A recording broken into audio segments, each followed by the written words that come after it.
കാസർഗോഡ് ഉപ്പളയിൽ ATMൽ നിറയ്ക്കുവാനായി കൊണ്ടുവന്ന അരക്കോടിയോളം രൂപ പട്ടാപ്പകൽ കവർന്ന കേസിൽ മുഖ്യ സൂത്രധാരൻ അറസ്റ്റിൽ.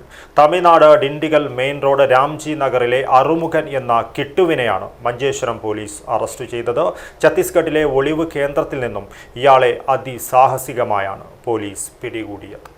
ഡ്രീം ഫ്ലവർ IVF സെന്റർ കേരളത്തിലാദ്യമായി AI എംബ്രിയോസ്കോപ്പി സാങ്കേതികവിദ്യയിലൂടെ വന്ധ്യതാ ചികിത്സയിൽ വിപ്ലവം സൃഷ്ടിച്ച 14 വർഷത്തെ പാരമ്പര്യം, 10,000-ലധികം പുഞ്ചിരികൾക്ക് സാക്ഷ്യം വഹിച്ച മികവ്. ഇപ്പോൾ വെറും 60+ മെഡിസിൻ IVF പാക്കേജ് ഡ്രീം ഫ്ലവറിൽ മാത്രം. Dream flower IVF centre, opposite police station, Kasaragod. ഉപ്പളയിൽ ATMൽ നിറയ്ക്കുവാനായി കൊണ്ടുവന്ന അരക്കോടി രൂപ അടങ്ങിയ ബോക്സ് പട്ടാപകൽ കവർച്ച നടത്തിയ കേസിലാണ് മുഖ്യ സൂത്രധാരൻ കൂടി അറസ്റ്റിലായത്.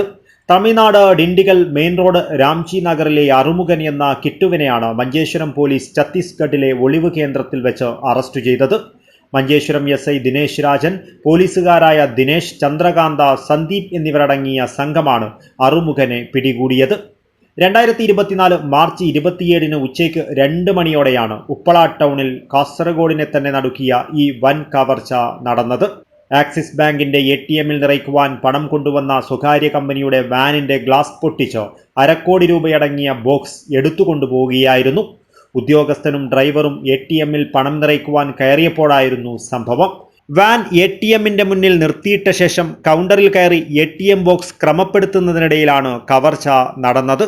വാനിന്റെ സീറ്റിലായിരുന്നു പണമടങ്ങിയ ബോക്സ്. സംഭവ സമയം വാഹനത്തിൽ സെക്യൂരിറ്റി ജീവനക്കാരൻ ഉണ്ടായിരുന്നില്ല. ATMൽ പണം നിറയ്ക്കുവാൻ കൊണ്ടുപോകുമ്പോൾ തോക്കുമേന്തി സെക്യൂരിറ്റി ജീവനക്കാരൻ ഉണ്ടാകണമെന്നാണ് ചട്ടം.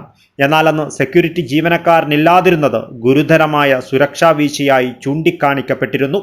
സമീപത്തെ കടകളിൽ നിന്നും ശേഖരിച്ച CCTV ദൃശ്യങ്ങളിൽ നിന്നും ലഭിച്ച സൂചനകൾ പ്രകാരം പോലീസ് അന്വേഷണം നടത്തുകയും പ്രതികളായ മുത്തുക്കുമരൻ, കാർവരൻ എന്നിവരെ അറസ്റ്റ് ചെയ്യുകയും ചെയ്തിരുന്നു.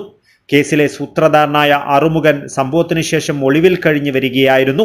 2 വർഷത്തോളമായി ഇയാൾക്കായി പോലീസ് വലവിരിച്ചുവെങ്കിലും പിടികൂടുവാൻ സാധിച്ചിരുന്നില്ല. ഈ അടുത്താണ് ഛത്തീസ്ഗഡിലെ ഒളിവ് കേന്ദ്രത്തിൽ ഇയാൾ കഴിയുന്നതായി പോലീസിന് വിവരം ലഭിച്ചത്. തുടർന്ന് മഞ്ചേശ്വരം പോലീസ് ഛത്തീസ്ഗഡിലെത്തുകയും ഒളിവ് കേന്ദ്രത്തിൽ നിന്നും അതിസാഹസികമായി ഇയാളെ പിടികൂടുകയുമായിരുന്നു. അറുമുഖനെ കോടതിയിൽ ഹാജരാക്കി 14 ദിവസത്തേക്ക് റിമാൻഡ് ചെയ്തു. ഇയാളെ കൂടുതൽ ചോദ്യം ചെയ്യുന്നതിനായി കസ്റ്റഡിയിൽ ആവശ്യപ്പെട്ട് പോലീസ് കോടതിയിൽ അപേക്ഷ നൽകും. News bureau, Kasaragod.